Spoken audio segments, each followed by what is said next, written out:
Hello, and how you doing? In honor of Mother Wendy, this is gonna be a real quick piping hot tea. This is reality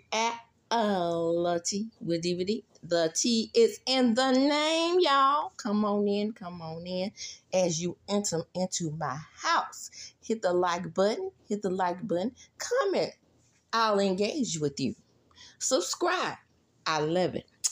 I'll give you a thank you. Share the video as much as you would like. And then what I will continue to do is bring you the piping hot tea. So first of all, I want to talk about, well, we're going to talk about some things, okay? We're just talking. And it's about some Instas. Shout out to Insta. And shout out to my dentist, Dr. Antoinette Lyles, from the Bell Collective, formerly of the Bell Collective. And she told me, if you want to be a great content creator, like she advised me to do. By the way, she is the one who advised me to get into content creator. I've been thinking about it, but she just gave me the little nudge to go ahead and do it. Shout out to her. She told me, subscribe to everybody. Subscribe to everything. And I wasn't even following the Jasmine brand at the time, but baby, the Jasmine brand is a really, really solid source. And then I was like, the shade room? The neighborhood talk? I can't stand Jason. The Caucasian, half Caucasian guy. What is his name? Jason Lee? Can't stand. Hollywood on lock. Subscribe. I said, girl, you sure? She said, that's where you're going to get your information. To share with the people. So shout out to her for encouraging me to do so. I said all that to say, I appreciate her for telling me all these sites that I wasn't following. I assure you, I definitely was not following them prior to me joining the content creative community. Mwah. Shout out to you. But I want to talk a little bit about Wendy Williams and the interview that she had with when she was interviewing back in the 90s, I guess, late 90s, with TEMEKA RAYMOND. Now, I was watching Bold and Bougie for a hot minute, and I may go back and watch it. I'm definitely not going to recap it. But because, like I said, Rohop was taking a lot out of me. And then on top of that,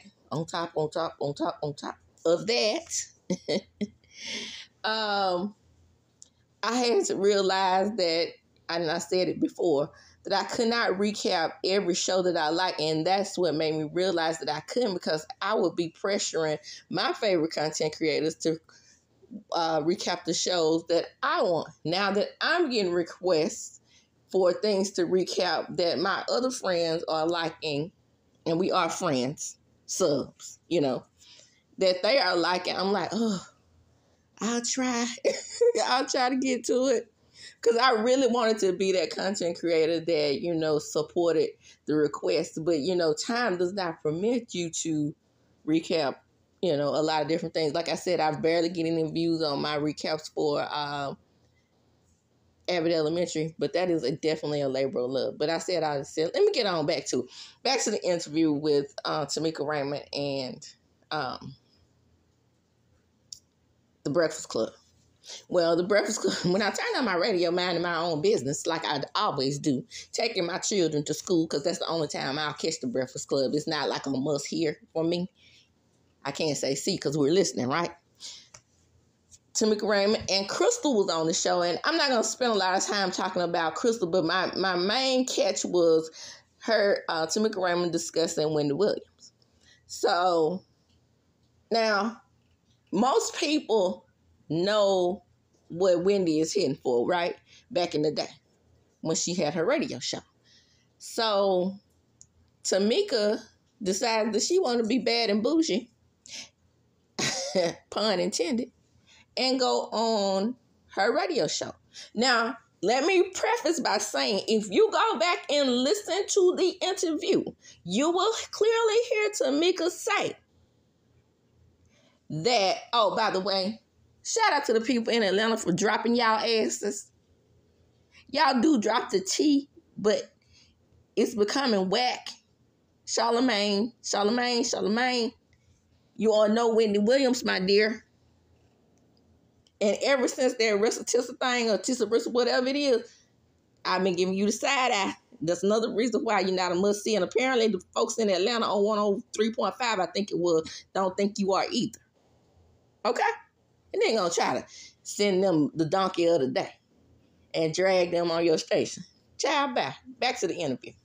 So they were talking about, of course, they talked about how Usher left her because she was old and all that good stuff. And, them having to receive all that backlash for their relationship. Now, I admit I was, and it didn't have anything to do with her being dark-skinned. I never thought TEMEKA was an ugly woman. I was just looking at her, even though she's a beautiful woman, what I saw in Usher when they were dating, me, as a former psychology, well, I'm still a psychology major, but as a former mental health worker, what I saw was him having mommy issues. And him latching on to these older women. Some guys do like older women. I'm not saying they don't. But what I saw in him and what I see in a lot of guys who date older women is that they have some kind of misconnect or disconnect with the mother. And that's what I saw in him. The mother being so heavily involved in a relationship. Because you remember the papers, he dragged her in that song. See, a lot of people don't talk about how he dragged her and signed the papers. And I think it used to be my ringtone. Because I used to play that for my sister over there. Right? That used to be her ringtone.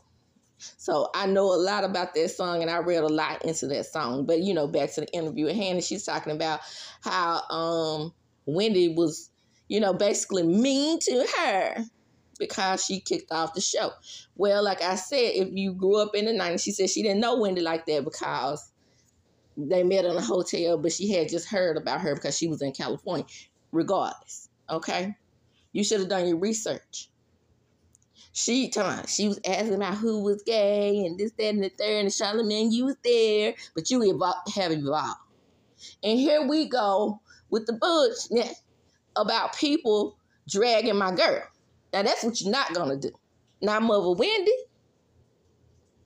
y'all back to that again, but you want to take Charlemagne out of the equation when Charlemagne was standing right there when she kicked your ass out the studio. She did a lot. Now, I'm in Mississippi, so I didn't know. I knew enough. I put it this way. I knew enough about Wendy, her show, to know how she handled people.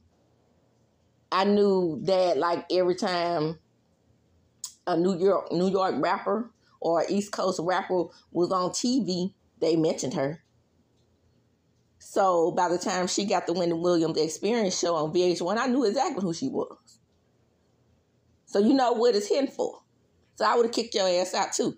You come around here to the SIP, and I'm expecting you to drop some T-E-E, and all you giving me is what they like to wear. And that's what you said you thought you was going to do. No, you didn't think that if you thought you was going to go on Wendy Williams and just tell what they like to wear. Girl, bye. I don't believe for one hot second that that's all you thought you were going to be able to do over there on the Wendy Williams. Of course, she wanted you to drop the T on them. And you know what it was hidden for, in my opinion. Girl, bye. Anyway, next on the agenda. So, like I said, Rohop is the talk of the town, aren't they? There's a lot of people posting ratings saying that Giselle brought all the boys to the yard, right? Why do you think that? Could she bring the boys to the yard when the season was on?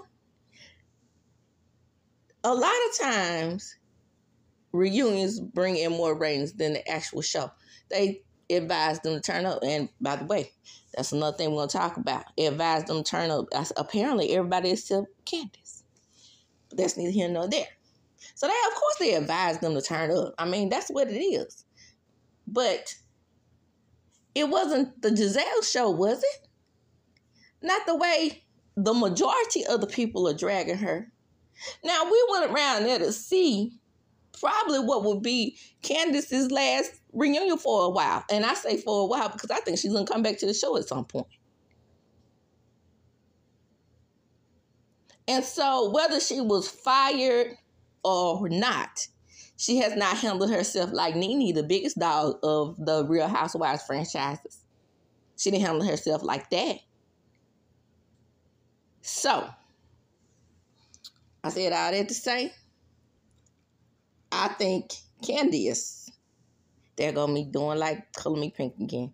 Candiace, sometimes I want to add, when I see her name spelled in my head, I want to say Candiace too. It's just not because of Color Me Pink. I mean, she enhanced it, but when I see the spelling of her name in my head or when I'm reading my outlines, that's my other phone that you hear in the background where I read my tea from and bring it back to you all with my commentary. Fair use commentary, everything is alleged and in my opinion. But when I bring you my commentary, now another thing that see I'm all over the place. But another thing Dr. Lyles told me, Antoinette over there from Bell Collective, she also told me that these news outlets want you to talk about what they're talking about. Just give them their credit. And I knew to give them their credit. I went to college, but I'm just saying, when I wasn't following them. But yeah, so I don't think that, and I tweeted that. Got a lot of little hits on that tweet. It's not Giselle that's bringing the boys to the yard. It's the behavior towards Candiace that brought the boys to the yard. Let's see how Giselle carries the season with no Candiace to pick at. And possibly only having Wendy as an adversary.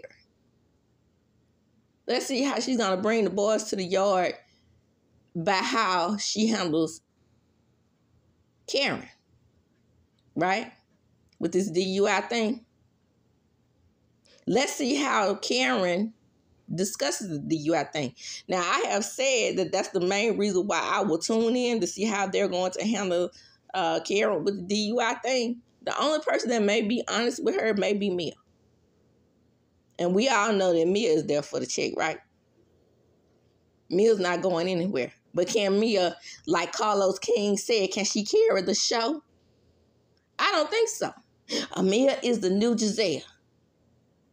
The only thing I like is that he said she's the new Giselle and knocking her off her throne. But she is not the new Giselle. Back in the day when Giselle was the Giselle, I think for me, what made me like her, and I've said this before, is that she was bucking up against the whole etiquette thing. She seemed more real back then. But as the seasons went on and then she started having that conflict with Monique, I started looking at her very, very differently. Because I wasn't really looking at her like picking on Katie because Katie gave it right back to her. Katie gave everybody. Katie gave it right back to everybody. That's another one that went too far. Like Nene and won't be invited back to the show. So, speaking of Carlos, I was over there minding my own business, watching Heavenly Help Us and what they call, it's really Heavenly Show. He joined the show and now it's called Missing Mondays with the raindrops in the boopies. I think her folks are called boopies. Raindrops and boopies. So, he was talking about, he said, let's get right into all this mess that's going on in Rohan. Now, he was very emotional about Candiace, and I felt that was one genuine moment about Carlos, because Carlos could be real fake. Too fake at times for me. But when he was speaking of Candiace and how they had railroaded her and allowed and Andy allowed them to do it, then great. It was a good thing to see. Right? So Dr. Heavenly said, hold up, Chief.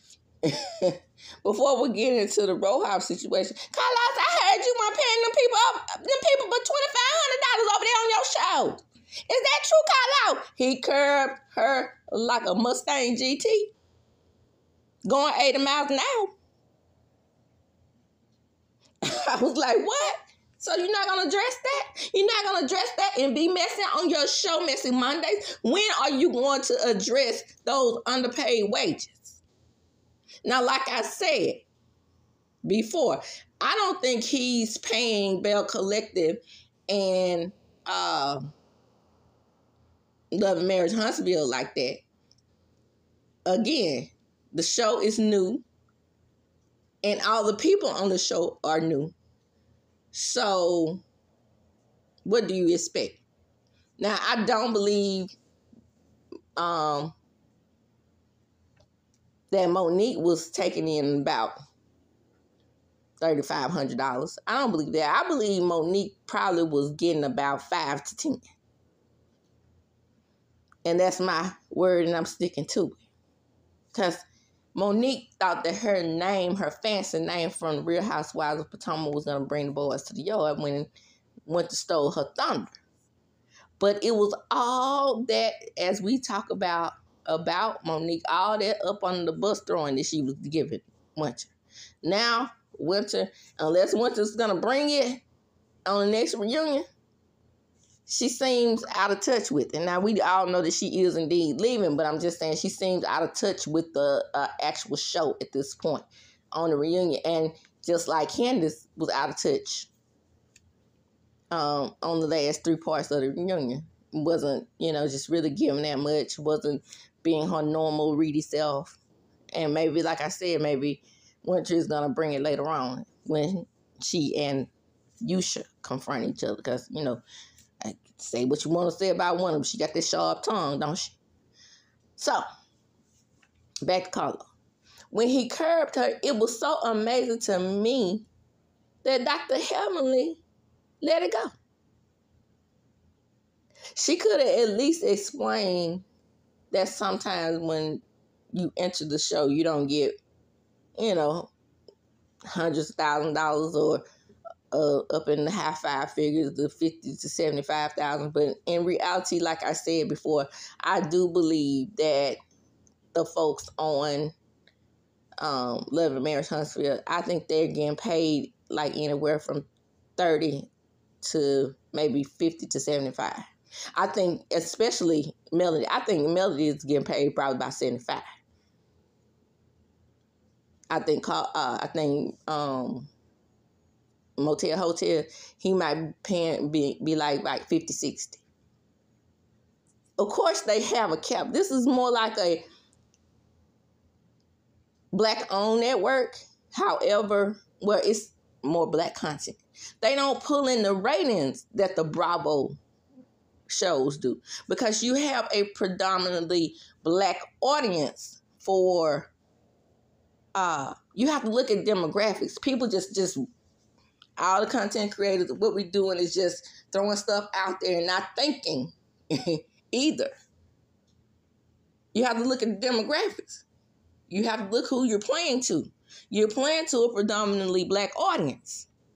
So when you're playing to a predominantly Black audience, you can't pay them like that.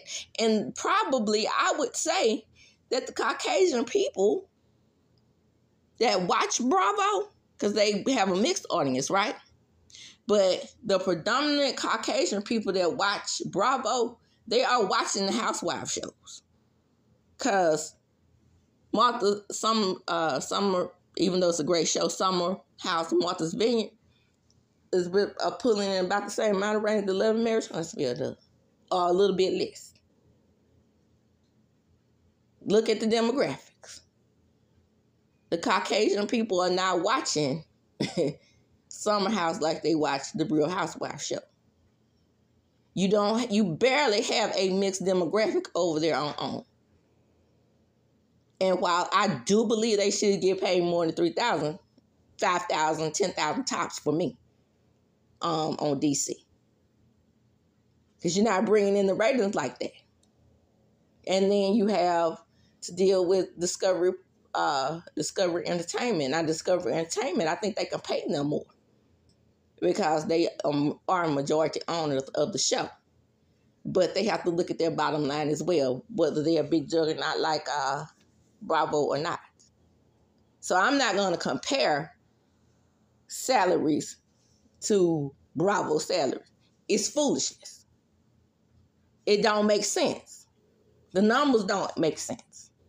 Now, I would say I was a shitty algebra student.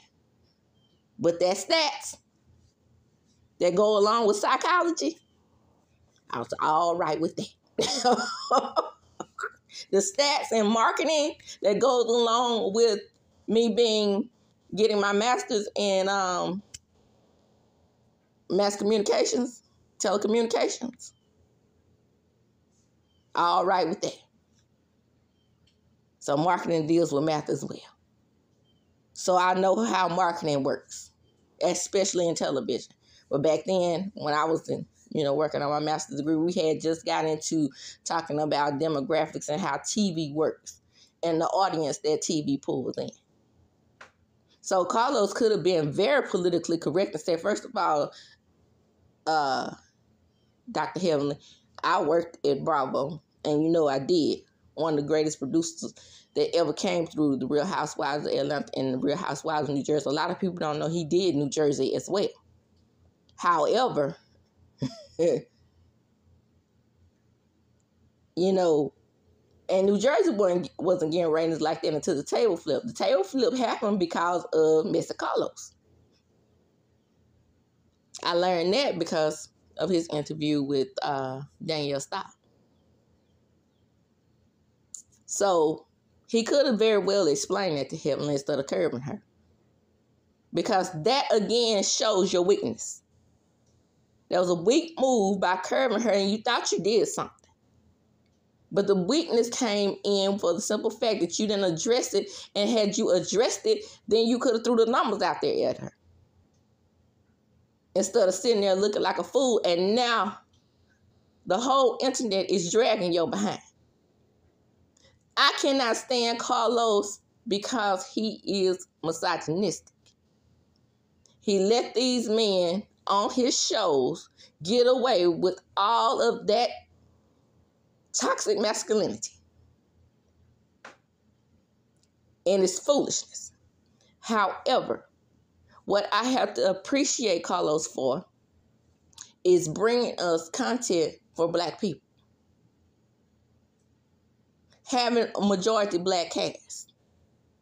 Now, if you think you want to get Bravo money, then you need to go to Bravo. That's where you get Bravo money at. You can't compare the OWN network and Bravo together. And besides all that, Bravo didn't pay their stars like that until, years later when Andy came in and did the OC. And then where their money came from, when a lot of people don't like to, a lot of Housewives fans don't like to give them their props, is because of Atlanta. No Atlanta, no big money. Bravo didn't have it like that either back in the day. Because what I recall Bravo playing prior to the Housewives was old-ass movies and food shows. And it brought them to life by bringing the Housewives to them. Now, Housewives shows are must-see. Then you got your Below Decks and all those types of things follow behind it. But I don't watch Below Deck. And I don't watch some house shows outside the Black edition, even if they have the token Black people on there. Said all that to say, my point is, to wrap it up, I do not like how he curved her. He could have simply answered the politically correct answer the way I gave it to him. Shout out to me for taking public relations. Carlos don't listen to anybody. That's his problem. And that's why a lot of people are tuning out. Carlos, I'm telling you, you are turning the people off. I'm trying to stick with you because you are bringing black content. And I support black shows. I'm not sitting up here talking bad about Love and Marriage Huntsville because I still like the show. A lot of people pulling out talking about they don't like the show anymore. They don't like the toxicity. But the toxicity is coming from you not addressing the people that's dragging Melody out here in the YouTube streets. Because YouTube is bringing in more revenue off of the show and off of Love and Marriage DC than you are bringing to the actual show when it airs. I like Love and Marriage DC. I hope they revamp the cast. I hate that Winter is leaving. But according to her, it wasn't given like it should have been given.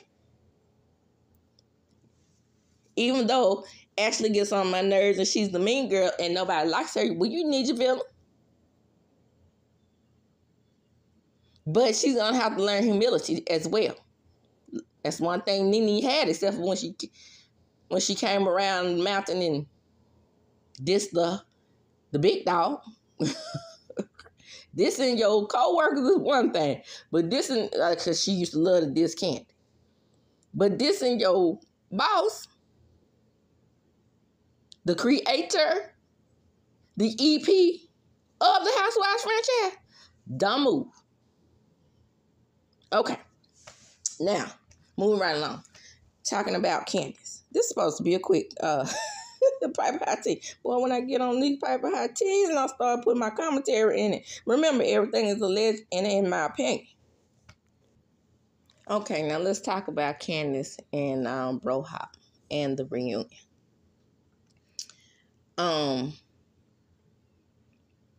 We all knew that Candiace was a little bit pulled back, right? Candiace was practicing her words. She was thinking of what she should say. And we all came to the conclusion that it was probably due to the fact that she was pregnant. And she knew she was leaving the show. But well, what do we have here as I was minding my business, scrolling along the Jasmine brand? The headline reads, Candiace Dillard Bassett reveals that Bravo asked her to be less vitriol-like for the season 8 reunion.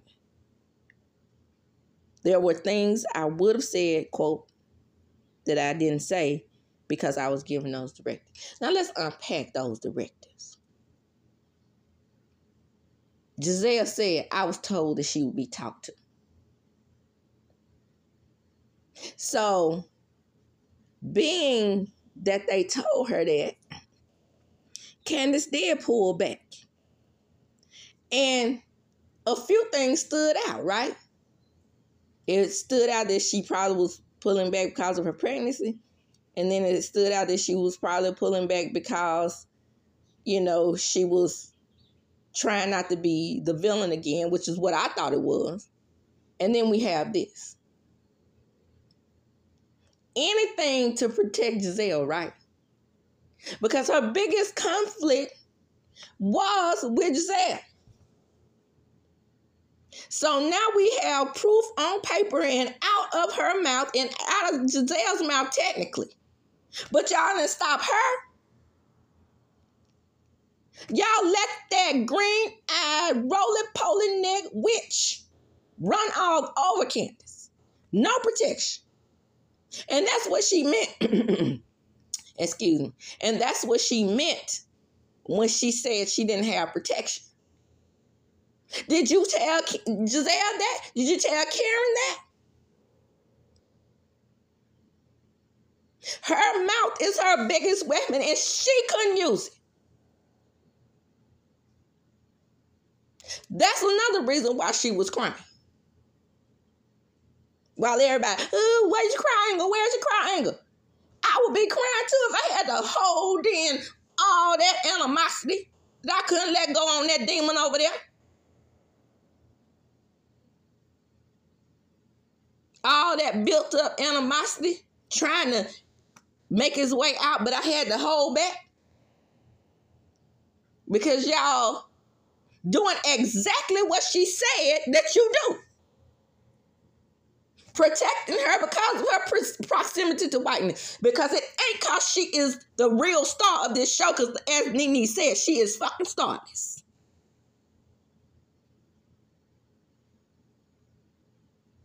Now, Andy Cohen, you know damn well that is no Nene. And even the most alleged boring housewife, my favorite, she is no Candiace. Not Candiace. I'm talking about other shows. I meant Candy. Because everybody, oh, Candiace boring. She need to get out the show. Candy has had iconic moments. The lies. And what you said was some bullshit. She's had iconic moments. Cynthia Bailey. She's no Cynthia Bailey. I'm talking about the one I said Nene because she's the star. She's supposed to be the equivalent to Nene. She's no Tamara Judge, and I can't stand Tamara Judge. What is it, Jesus Jugs? Iconic.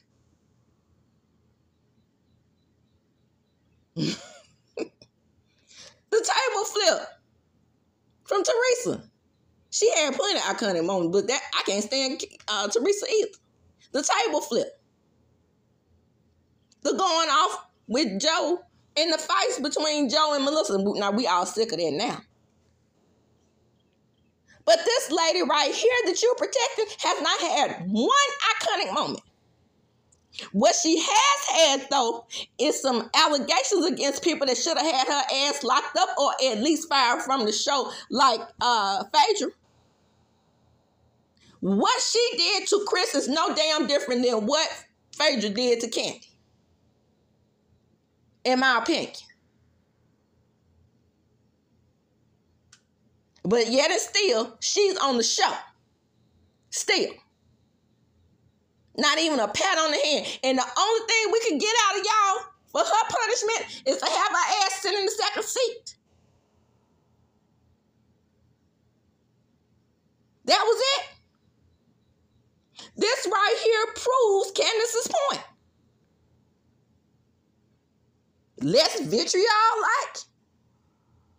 That's like telling a dark-skinned black woman you being aggressive. Don't hurt Giselle's feelings. Don't hurt Robin's feelings. Because even though y'all fired one green-eyed monster, you didn't fire the other one. They come as a two-pack. But like I said, I want to see her become the star. Let's see her become iconic. Like I said, she's no Candiace. I keep saying Candiace. I mean Candy. Candy used her star power and made herself an even bigger star. Where's her brand? Where's her product line that Candy said? As a matter of fact, people just got tired of Candy because Candy was just coming out with product after product after product. Using a platform for what it was supposed to be used. And all you could give us is them regularly broke down ass fashion and GNA out of 8 years. And every hue was a flop. The concept, good idea, I always say that. But you didn't market it right, sis. You have nothing going on that show. 0%. We about to find out. We're about to find out. We're about to find out what you're going to give. But anyway, they have raised my blood pressure once again. And I'm going to take it on back. Let me take it on back. Because one of my classmates has passed away. Shout out to her. So I'm feeling some kind of way about that as well. She also was one of my parents when I was a caseworker, and she always treated me right, and I was crazy about her daughter. Now we have her only child, because she's always been kind of sickly without a mother. My baby from Head Start. But yeah, Head Start, I was a caseworker. If you don't know what Head Start is, it's an economical program that provides education for kids 3 to 4 years old in the Black community. We serve everyone, however, majority Black. Also federally funded program. So I was just saying all that so some people may not know what Head Start is. I'm just saying we'll see how Giselle handles Karen. Is she gonna handle Karen with kid glove? She don't have her mashed potatoes to prop her up. If it's gonna be Kiana, Karen, Mia, Giselle, and a couple of new people, who's big sister Gorgeous one gonna lord over? Because Mia will strike back. Mia get up in her butt and crawl up there and rest comfortably too. But she will tell her when she's wrong. And see, that's what Giselle can't handle. If you tell her off, you're out with her forever. So if she's planning on keeping up this stale beef with Wendy, it's not going to work. It's not going to work in your favor, Roly Poly. Ankle Schminkle. It's not going to work. And we're tired of it, frankly. But anyway, let's wrap this up. Okay. Don't forget to like, comment, and subscribe to my channel. Like, comment, subscribe to my channel. Hit the notification bell button so you can be notified when I upload a video. And I'm out. And as I do when I close, I'm going to check them up. Deuces. Oh, by the way, let me add in that little piece that I said I was going to talk about Crystal, Neo's ex-wife, when they appeared on the Breakfast Club. I was so ready to get on to them telling Candiace to not be vitriol-like. I forgot to mention that little piece that I need to give advice to all women. When you know you're a man, you know you're a man. This mother sucker got up on the Breakfast Club and said that he wouldn't mind or he would stay with Crystal if she was cheating on him. Now, how many men would do that? Men cannot even stand for you to text or call another man, and they want to be out the door. Look at Jamie over there on Love and Marriage DC. Raymond must have that good, because baby, even with that little bit that she was doing, but he was doing it too. So, but even when you get a man back and you get that good get back in, they ain't ready. Many, I'm like Giselle. Many married man has tried me.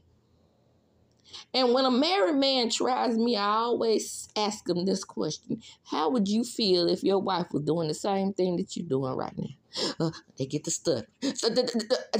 Right. You wouldn't like it. So back the fuck up out my face. Married man. So Crystal said that's how she knew that big forehead, big-headed, have to wear a hat all the time, Neo was cheating on her, even though he was her best friend, because his bold and bougie ass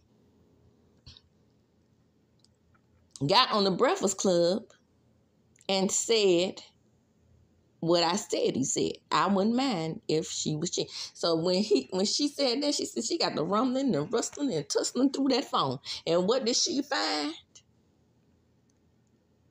Him texting his prostitute lovers, making babies on that young lady. But he got his wish. He got his light-skinned, weird-faced wife. I'm not saying that Crystal's an ugly woman. I'm just saying that I quote Cat on that one. You know how he left Moneta for the light-skinned preference. And that's the script. That's the Hollywood script. It is what it is. But Weird Face say, no, you got to go. I'm out of here. And that's going to end this episode. Well, you know, I'll some kind of way splice this in with the rest of it. But the rest of my previous piping hot tea when I was talking about Candiace. But I just had to throw that in because I said that I was going to mention the conversation between Crystal and TEMEKA on the Breakfast Club. And then TEMEKA had a nerve to say, Was that really a reason to leave? Girl, are you still with them two husbands you left? But you were cheating on that first husband with us the whole time, so that might be why he left your ass. Why do women do that? Knowing that a man is not going to stay with a cheating woman, but we encourage the women to stay. See, that's what's wrong with big old egg-ass head Martell over there. He thought that he was supposed to have a wife and a girlfriend too. And according to the Inner Alchemist TV, my girl over there, go check her out. She did a reading on them, and she suspects that Ariane side piece, coleslaw, mashed potatoes, mac and cheese, slap on the knob like corn on the cob, is resting comfortably in the side piece position because that man got a new woman. But maybe Motel Hotel will be smart this time and not keep her as his permanent side piece. Anyway, ciao, bye.